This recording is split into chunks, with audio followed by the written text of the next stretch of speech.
kita investasi nggak pernah merasakan dumping, itu menurutku Belum lengkap. ya nggak bakal justru itu mungkin yang bisa memperkuat mental ya. Kalau kita sekali kayak gini berkali-kali jadi kayak cenderung lebih terbiasa. Kalau aku merasanya kayak gitu. Resiko yang biasanya sering terjadi yaitu kalau misalnya FOMO atau ngikuti orang itu tahu-taunya tiba-tiba koinnya turun-turun sendiri sampai habis gitu kadang-kadang. Kondisi ekonomi terutama pasar kripto ini kan cukup global ya, semua negara pun juga ada. Jadi apapun yang terjadi di sesuatu negara bisa ngefek gitu kan ke pasar kripto. Ya kondisi ekonomi global itu juga ngefek, terus juga bisa dari project-project, dari koin-koinnya, dari perusahaan-perusahaannya yang menghasilkan koin itu juga akhirnya ngefek juga akhirnya ke harga koinnya gitu.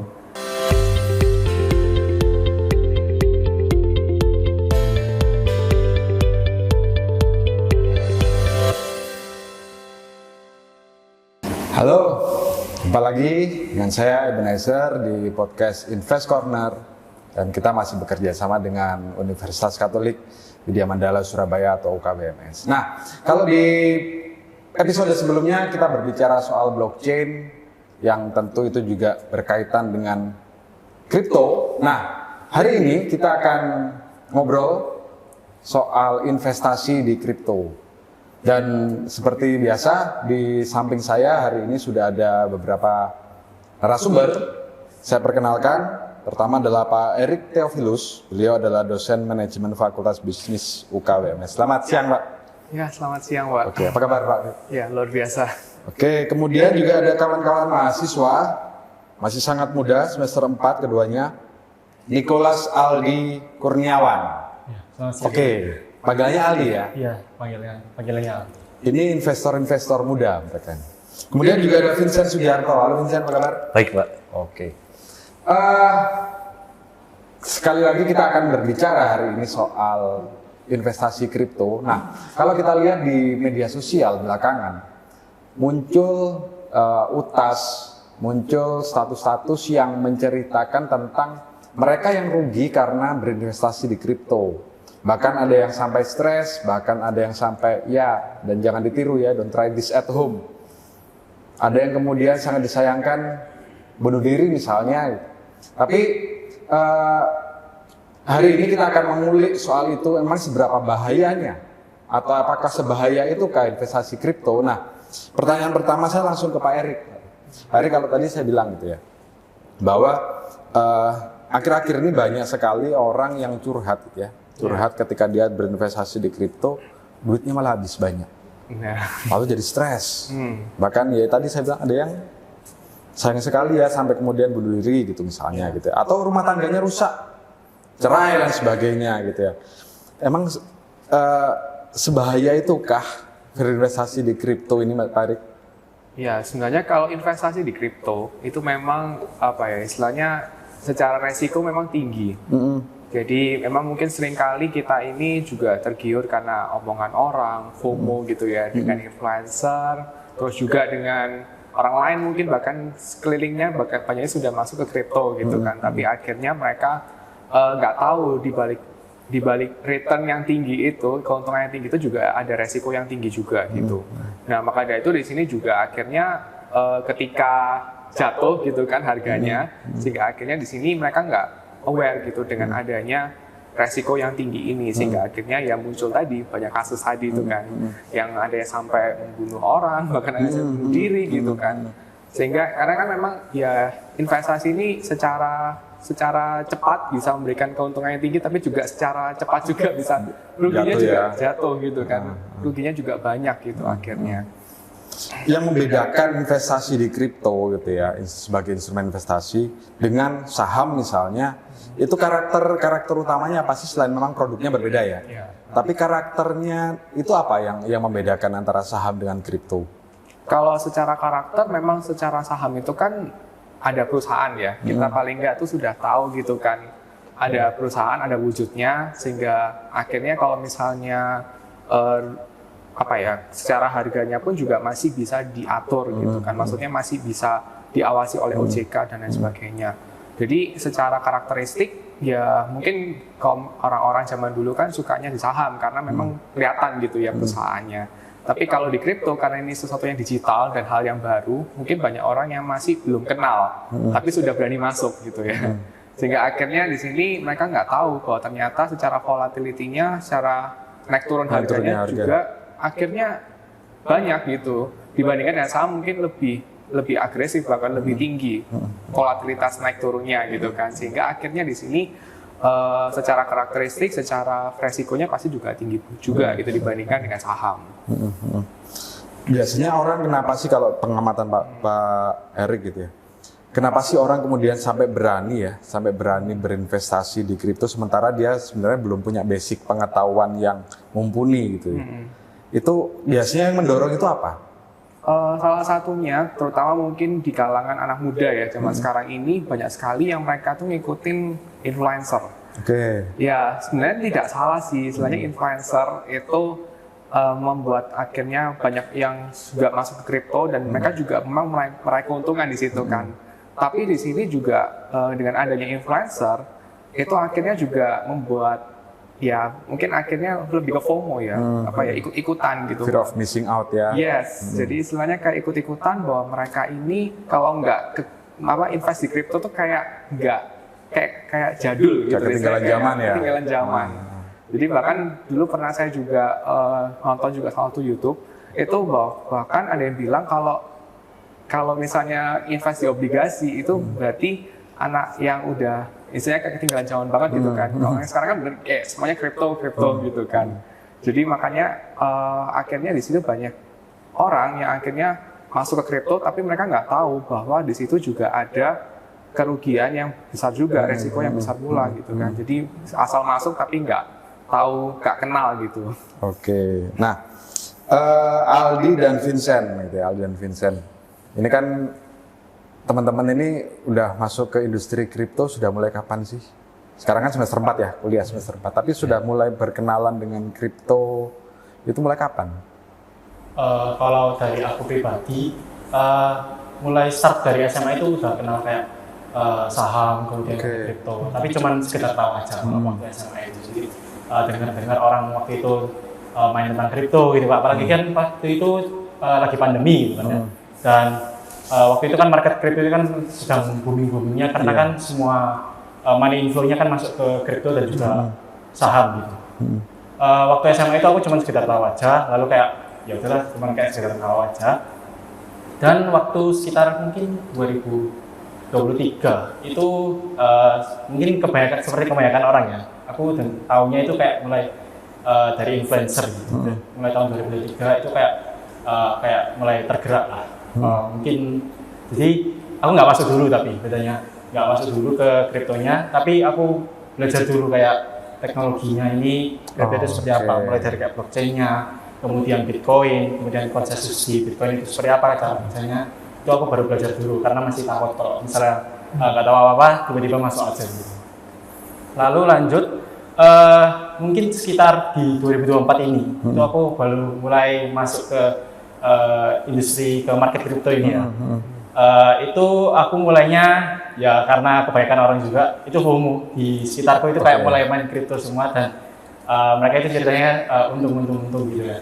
Karena waktu itu sebelumnya tuh aku udah mulai pelajari teknologinya gitu, jadi aku kayak merasa mungkin udah agak siap gitu ya. Jadi kayak langsung coba aja karena aku pikirnya itu mungkin kalau nggak dipraktekin langsung nggak bakal bisa aja. Jadi cuma teori gitu aja. Jadi sejak 2024 itu aku mulai masuk dan di sana itu mulai gencar-gencarnya kayak belajar tentang lebih cepat lagi lah belajar. Kalau Vincent gimana, Vin?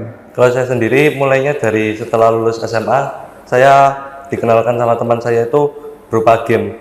Game ini itu menghasilkan kripto. Terus dari game ini saya bermain menghasilkan kripto, saya jual kan. Setelah saya jual, saya mendapatkan keuntungan, baru saya coba terjun secara langsung ke dunia kripto sendiri. Saya waktu itu saya kalau membeli kripto itu dengan cara itu melihat berita-berita yang ada, terus ada sentimen apa sih di kripto tersebut, terus apa yang membuat kripto itu akan naik seperti itu.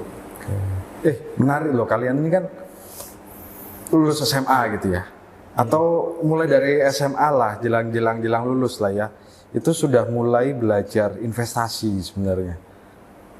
Itu gimana? Siapa yang ngejarin atau yang mendorong untuk belajar berinvestasi? Saya pikir itu bisa jadi pelajaran juga bagi anak-anak muda yang lainnya gitu. Mungkin kalau dari aku mulai kenal dunia investasi itu karena waktu pandemi kan online semua ya, jadi kayak bingung mau ngapain dan kayak salah satunya kan lebih sering lihat media sosial, jadi salah satunya lewat tentang kayak dunia saham dulu, kenal dunia saham kayak baru aku mulai kayak explore investasi ini produknya itu apa aja sih, kan sebenarnya banyak ya, jadi kayak aku mulai kayak pernah ke sana dan akhirnya salah satunya kenal kripto. Keluarga ada yang berkenalan dengan kripto nggak, atau untuk keluarga belum pernah untuk keluarga. Oke. Vincent dari mana? Kalau saya sendiri diajarkan dari mama saya. Mama saya pertama kan investasi saham, terus saya dikasih tahu waktu pandemi itu saya di rumah, kamu daripada di rumah saja mending kamu belajar investasi di saham dulu. Pertama saya belajar di saham, setelah saya sudah di saham saya lihat ada di media sosial itu kripto. Saya belajar juga dari pertama yang game tersebut, terus saya belajar sendiri, terus saya mulai mengaplikasikannya dengan berinvestasi di dunia kripto sendiri. Terus habis itu ada yang namanya NFT juga. Saya tertarik sama dunia NFT itu, terus saya coba. Itu pertama kalinya saya tahu bagaimana cara berinvestasi di saham maupun di kripto. Oke. Pak Erik, ini kan anak-anak muda gitu ya. Anak-anak muda sudah mulai berkenalan dengan dunia investasi dan masuknya langsung ke kripto gitu. Masuknya langsung ke kripto. Nah, ini mungkin juga bagi teman-teman muda yang lainnya gitu ya. Bagi teman-teman muda yang lainnya ingin ya setidaknya berinvestasi di kripto itu apa sih yang mesti dilakukan dulu Pak Erik kalau misalkan untuk anak-anak muda ini? Sebenarnya kalau pemula ya. Iya, karena kan baru mulai juga ya. Jadi sebenarnya mungkin buat pemula, memang yang pasti kita harus tahu dulu tujuan investasinya ini mau ngapain gitu. Karena kan tujuan investasi ini bisa jangka panjang, jangka pendek. Jadi kayak kita mungkin mau beli rumah atau mungkin itu kan jangka panjang ya. Kalau misalnya jangka pendek mungkin untuk suatu hal, istilahnya mungkin untuk kebutuhan yang istilahnya mendesak gitu. Jadi harus tahu juga kebutuhannya kita mau ngapain, mau jangka panjang atau jangka pendek. Ya paling enggak, karena kalau misalnya itu kan strateginya bisa beda. Karena ketika kalau misalnya jangka pendek, berarti ya kita mainnya lebih banyak ke trading. Jadi banyak mungkin kita ambil keuntungannya dari naik turunnya harga kripto gitu ya. Terus juga ya istilahnya memang memberikan keuntungan lebih cepat gitu kan memang pada saat itu. Tapi kalau jangka panjang ya berarti ya lebih lebih memikirkan sesuatu yang masa depan. Karena kan teknologi kripto ini kan juga masih istilahnya cukup bisa banyak perkembangannya. Kedepannya juga masih banyak perkembangan, ada blockchain. Jadi istilahnya di sini juga kita harus punya satu keyakinan ya, conviction itu sendiri. Jadi kita yakin bahwa kripto ini kedepannya bakal maju. Jadi ya kalau misalnya ada naik turunnya itu ya sudah, berarti itu biarlah itu terjadi gitu kan. Gak stres lah ya. Iya, betul. Nah, tapi kan teman-teman ini juga kadang-kadang itu ya, kalau misalkan saya sudah terlanjur menempatkan uang atau sudah terlanjur beli koin gitu ya, tapi tergerak atau sedikit-sedikit penasaran berapa sih harganya, ternyata turun dan ternyata takut, udah dijual aja lah gitu kan kayaknya. Nah, sebenarnya itu karakter-karakter seperti itu gimana sih kita mengantisipasinya, atau misalnya gini, kayaknya pengenalan kita terhadap profil risiko itu juga penting deh ya. Betul. Jadi istilahnya kalau misalnya kita harus tahu juga. Jadi kembali lagi kalau misalnya dalam dunia investasi mau apapun investasinya ya, nggak cuma hanya kripto, sebenarnya kita juga harus tahu profil risiko kita ini seperti apa. Karena kan ada yang konservatif, ada yang moderate, dan juga ada yang agresif. Kalau yang konservatif kan cenderungnya lebih takut resiko gitu kan. Sekali turun harga itu udah panik gitu kan. Tapi kalau misalnya mungkin buat yang masih moderate itu masih bisa terima gitu kan. Tapi kalau agresif ya dia misalnya bisa terima resiko apapun itu ya misalnya. Biasanya lebih berani lah ya dalam berinvestasi dalam resikonya itu. Jadi yang pasti kita harus juga pahami bahwa kalau misalnya dalam berinvestasi ya kita harus tahu kalau misalnya kalau di kripto ini kan pasti resikonya tinggi. Berarti ya kalau misalnya kita dengan profil resiko yang agresif, berarti ya kita masih bisa gitu ya untuk investasi di kripto. Jadi ya harus tahu juga sih memang profil resikonya. Nah, teman-teman Vincent sama Aldi, kalau ingin sebenarnya udah tahu nggak sih profil risiko kalian seperti apa gitu? Bagaimana sih kalian mengidentifikasi itu? Mungkin kalau dari aku sadarnya kalau aku itu profil risikonya itu agresif sebenarnya. Oke, agresif ya. Jadi ya karena sebelumnya itu waktu kenal dunia investasi itu cenderungnya yang risk averse lah ya bilangnya, kayak resikonya yang aman-aman aja. Dan setelah kayak berjalannya waktu itu kayak mulai mempertimbangkan risikonya itu dinaikkan karena aku mikirnya itu karena aku masih muda, jadi masih sebenarnya itu masih kesempatan untuk gagalnya itu masih banyak gitu ya. Jadi kalau dari aku mulai kayak convert ke yang tipenya itu agresif. Itu pernah nggak rugi yang banyak gitu sampai sedih gitu, pernah nggak sih? Sampai sedih sih. Atau kena fraud, atau bukan fraud ya, misalnya koinnya ternyata dibanting nih gitu kan, dibanting jatuh, dumping lah. Kalau untuk dumping ya kalau sampai sekarang sih ya pasti nggak ada ya. Pernah pasti ya? nggak, karena kan nggak mungkin ya kayak kita investasi nggak pernah merasakan dumping, itu menurutku Belum lengkap. nggak bakal. Justru itu mungkin yang bisa memperkuat mental ya. Kalau kita sekali kayak gini berkali-kali, jadi kayak cenderung lebih terbiasa. Kalau aku merasanya kayak gitu. Untuk merasakan rugi, sebenarnya untuk di kripto ini kan sebenarnya ada dua market ya, spot sama derivatif. Ya, nah, derivatif. untuk spot ini kan kalau misalnya selama kita nggak tarik itu kan istilahnya masih floating loss gitu ya, belum direalisasikan lossnya. Jadi mungkin aku cuma rasanya itu floating loss untuk sekarang. Kalau Vincent, lebih banyak investasi atau trading, Vin? Kalau saya lebih banyak di trading, jadi Lebih trading ya. saya lebih lihat koin mana yang mengalami kenaikan yang tinggi, nanti saya coba-coba ikut, terus juga beritanya yang bagus apa, nanti saya juga ikut masuk ke dalam koin tersebut. Nah terus resiko yang biasanya sering terjadi ya itu kalau misalnya FOMO atau ngikuti orang itu, tahu-taunya tiba-tiba koinnya turun-turun sendiri sampai habis gitu kadang-kadang. Saya biasanya mengantisipasinya itu dengan cara membeli berbagai macam jenis cryptocurrency sih. Jadi tidak hanya ditaruh di satu jenis koin saja, tapi di berbagai sektor yang ada di cryptocurrency. Dengan begitu kita bisa mengurangi profil kerugian yang kita terima gitu, atau risiko yang ada. Nah, artinya meletakkan telur ini di banyak keranjang lah ya. Benar. Biar kalau pecah Nggak pecah Nggak pecah semua. Gitu, itu kan jadi. Nah, Mari, ini kan untuk anggaplah teman-teman ini atau lebih banyak orang yang karena kripto ini kan cukup baru ya, sebenarnya relatif baru.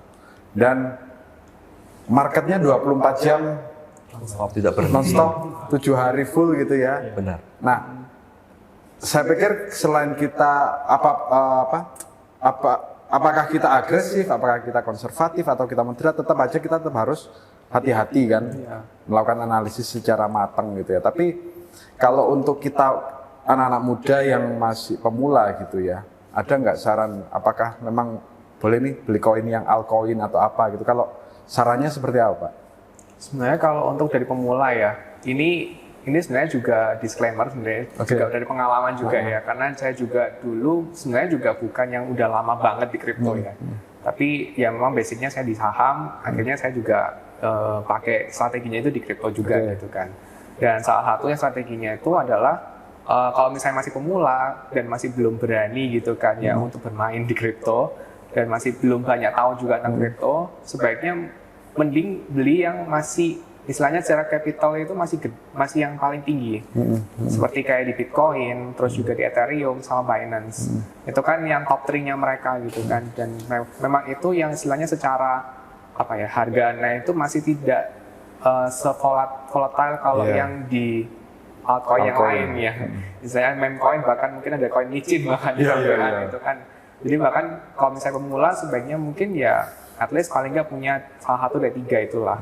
Karena ya kita udah tahu itu Bitcoin secara kayak IHSG-nya ya, kalau IHSG kalau di saham ya. Jadi secara apapun harganya pasti ngefeknya dari Bitcoin itu sendiri kan. Terus juga kalau Ethereum kan memang secara sistem blockchain, karena mereka kan juga perusahaan yang menghasilkan blockchain itu sendiri kan, dan memang ini dipakai di kripto gitu. Jadi memang secara perusahaannya udah kelihatan besar gitu kan.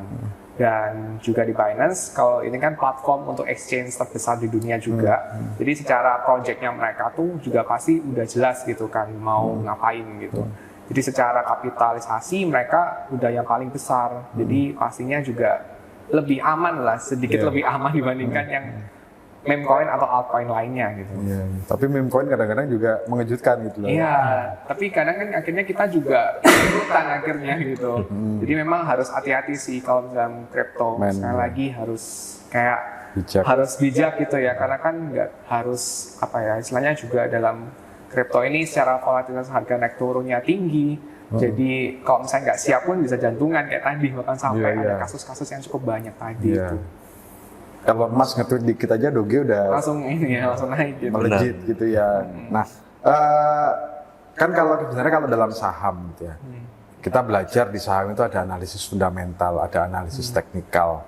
Kalau di kripto ini kan analisis teknikalnya juga ada sebenarnya, kita melihat chart, mengenali diagramnya dan sebagainya. Tapi kalau analisis fundamental ini bagaimana? Kalau saham itu oke lah, kita ada beritanya juga ada, laporan keuangan juga ada. Nah, kalau di kripto ini bagaimana? Ya, kalau di kripto sendiri fundamentalnya mungkin tidak sampai yang seperti kalau di saham tadi kan ada laporan keuangan ya. Kalau ini kan memang koin ya, apa yang mau dilaporkan gitu kan. Tapi sebenarnya kembali lagi kita juga harus melihat dari kondisi ekonomi. Itu salah satu faktor fundamental kan, karena kondisi ekonomi terutama pasar kripto ini kan cukup global ya. Semua negara pun juga ada. Jadi apapun yang terjadi di sesuatu negara bisa ngefek gitu kan ke pasar kripto. Ya salah satunya yang dulu juga pernah yang berkaitan dengan perang, ya itu kan juga akhirnya membuat harga kripto pun jadi turun gitu kan. Akhirnya ya banyak sekali ya kondisi ekonomi global itu juga ngefek, terus juga bisa dari project-project, dari koin-koinnya, dari perusahaan-perusahaannya yang menghasilkan koin itu juga akhirnya ngefek juga akhirnya ke harga koinnya gitu. Dan juga salah satunya juga termasuk koin dolar, karena kan juga punya USDT ya. USDT ya. Nah itu kan juga karena kan akhirnya juga malam ini ya naik terus ya. Jadi memang akhirnya juga secara harga dari USDT memang juga mulai naik lagi gitu kan. Bahkan dulu cukup stabil ya, karena kan memang USDT ini kan juga dari koin dolar gitu ya. Efeknya kan dari dolar Amerika sendiri itu. Nah teman-teman Vincent dan Aldi gitu ya, sebelum kalian memutuskan beli koin gitu ya, koin apapun lah itu kalian pertimbangannya seperti apa sih? Misalkan ada koin baru nih gitu ya, ada koin baru, apakah kemudian dengan serta-merta karena ini koin baru kemudian udah beli coba-coba gitu aja, atau apa yang harus dipelajari dulu sebelum memutuskan untuk membeli koin ini? Praktisnya kalian? Oke, mungkin kalau dari aku disclaimer ini kan cara aku dan kayak ini sharing aja. Belajar yang selama ini aku pelajari gitu ya. Mungkin yang pertama itu balik lagi seperti katanya Pak Erik tadi, itu kita harus tahu kalau di market cryptocurrency ini tujuannya itu mau apa, investasi kah atau trading. Kalau dari aku sendiri cenderung aku lebih ke investasi tapi ke jangka menengah, karena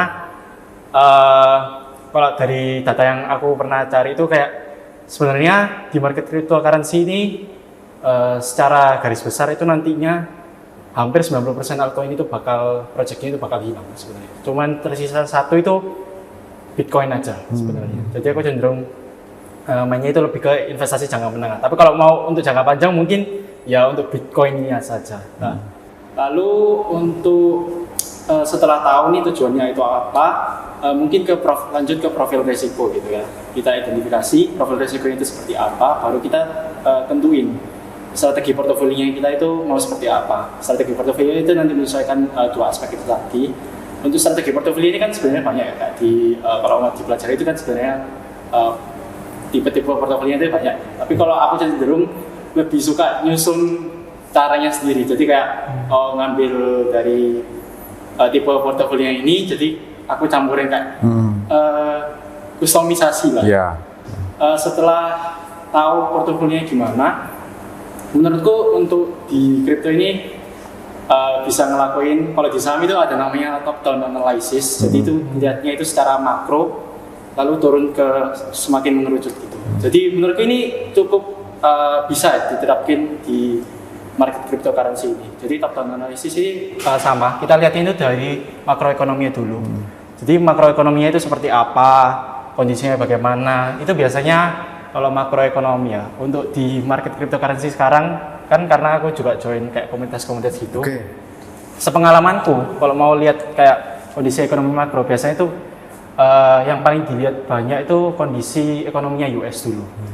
Misalkan contohnya berita suku bunga dari The Fed ditentuin gimana, employment rate-nya di US itu bagaimana, terus inflasinya bagaimana, CPI indeksnya itu bagaimana, baru kita bisa tentuin, kondisi ekonominya lagi baik nih, lagi buruk nih, jadi aku harus ngapain itu tahu gitu. Setelah dari makro kita mengerucut, mungkin kalau di cryptocurrency itu juga hal yang perlu agak beda itu, tapi di saham juga kelihatannya ada ya, kayak cycle-nya setiap sektor gitu ya. Kalau di saham mungkin kayak cycle-nya kalau lagi bull gitu bisa ke teknologi ya, kapan hari kan sempat bull jadi saham teknologi terbang semua. Kalau di crypto sendiri itu juga ya ada cycle-nya juga. Biasanya itu kalau dari aku yang pelajari, jadi money inflow-nya di crypto itu mulai dari Bitcoin dulu. Bitcoin ke large cap yang altcoin, lalu ke mid cap, lalu ke low cap, selalu balik lagi ke Bitcoin lagi. Jadi kita harus tahu kayak money inflow-nya ini kemana sebenarnya, kondisinya sekarang itu di mana. Lalu setelah kita tahu kayak gitu, mungkin bisa juga dari salah satu yang banyak di orang-orang crypto itu juga lihatnya dari Bitcoin season atau altcoin season. Yeah. Jadi kalau misalnya sedang Bitcoin season ya cenderung kita ngelakuin investasinya di Bitcoin. Kalau altcoin season ya kita bettingnya di altcoin. Tapi kalau lagi mau transisi, mungkin rekomendasiku kalau lagi mau transisi itu baru waktunya hajar di altcoin sih harusnya. Lalu setelah kita tahu kayak makroekonominya, kemudian cycle-nya itu seperti apa, baru kita masuk ke industrinya.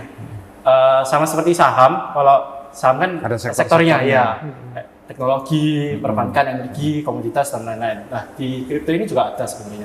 Tapi sektornya itu lebih cenderung ke, kalau aku pahamnya itu use case dari blockchain ini seperti apa. Contohnya seperti DeFi atau Decentralized Finance, DEX, kemudian games, DeFi, kemudian DEX, Layer 1, Layer 2. Nah itu kita harus tahu sebenarnya sektor apa yang lagi mungkin kalau dari aku ya harusnya itu kita itu bettingnya itu di industri sektor yang masih cenderung tidur, belum ada indikasi mau naik-naiknya. Jadi menurutku lebih aman seperti itu karena yang pertama itu kita jadi nggak ngejar kereta lah istilahnya ya.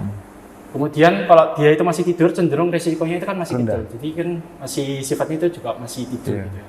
Setelah kita tahu nih sektor apa, mungkin untuk cara kayak riset sektornya itu kalau dari aku pribadi itu harus biasa ya. Kalau aku sendiri itu masih coba-coba gitu ya.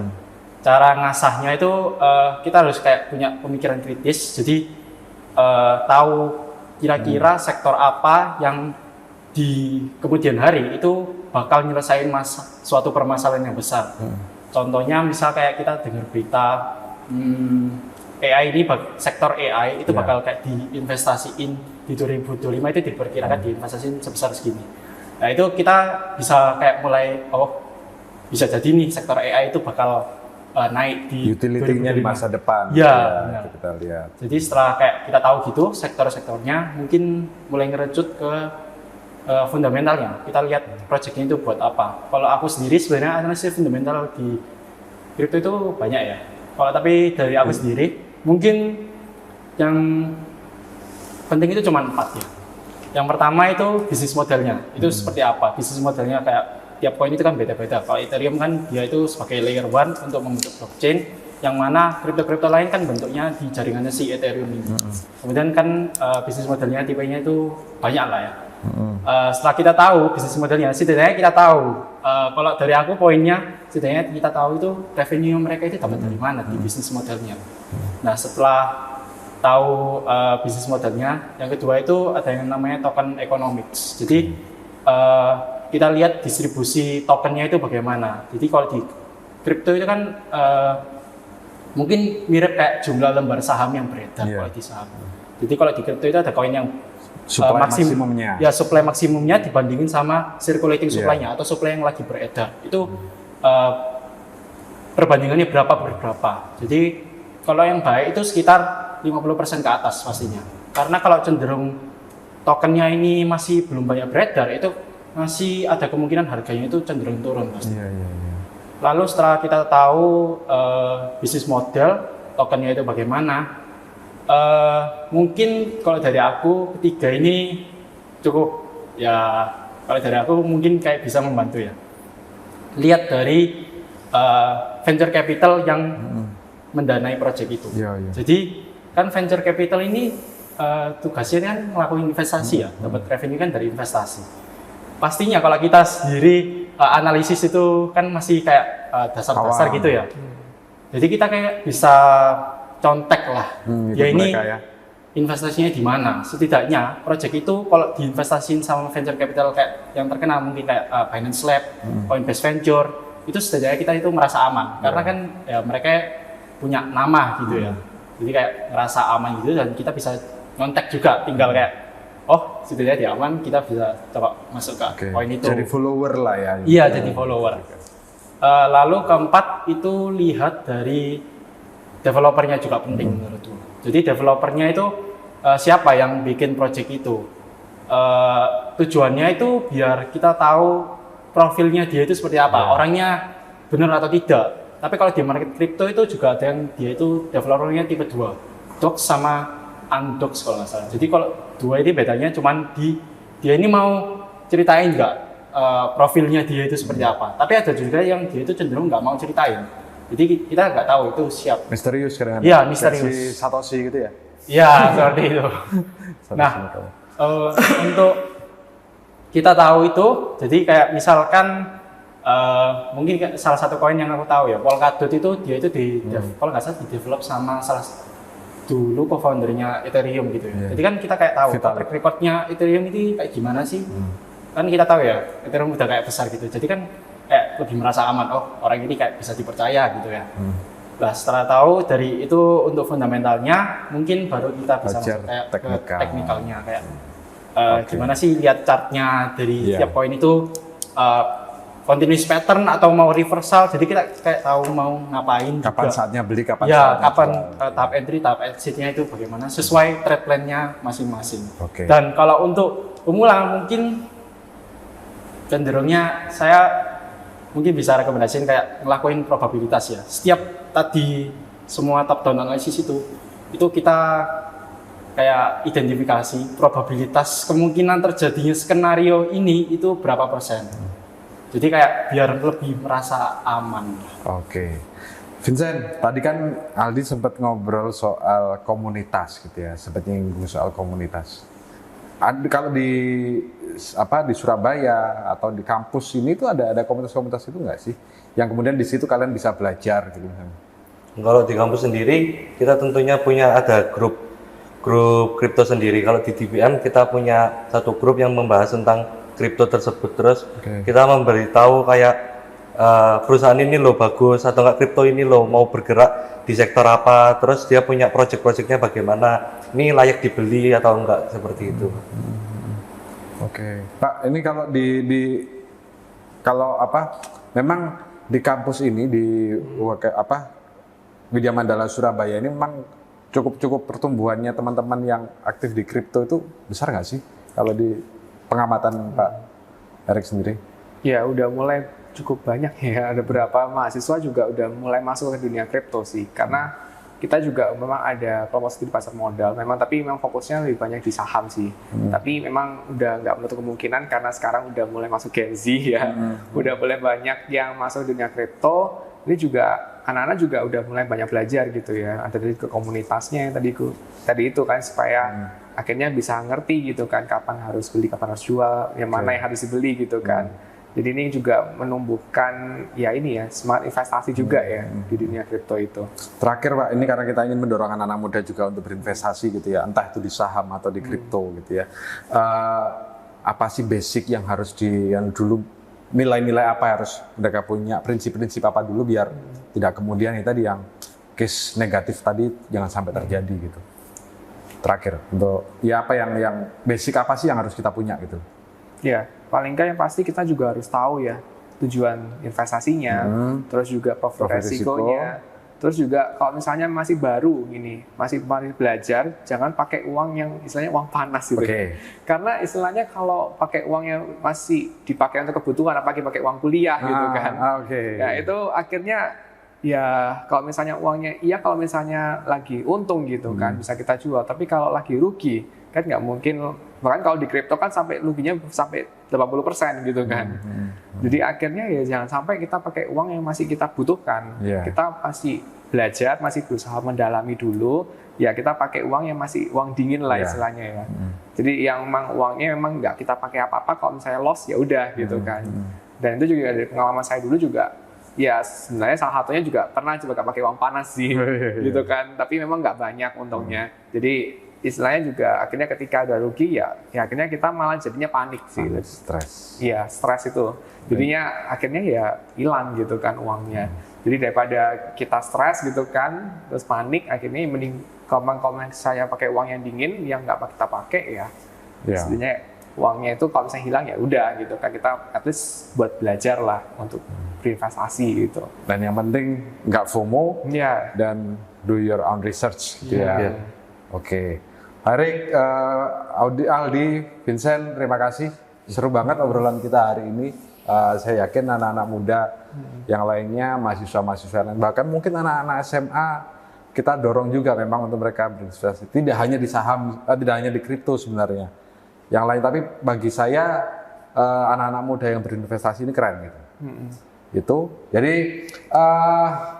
sebenarnya terima kasih. Jadi tadi pembicaraan kita, obrolan kami hari ini soal berinvestasi di kripto. Kita ketemu lagi di episode berikutnya masih soal investasi, entah itu di kripto atau saham. Tapi kami berharap lewat podcast ini juga banyak dari anak-anak muda yang mulai mempertimbangkan untuk berinvestasi. Kalau tidak sekarang, kapan lagi?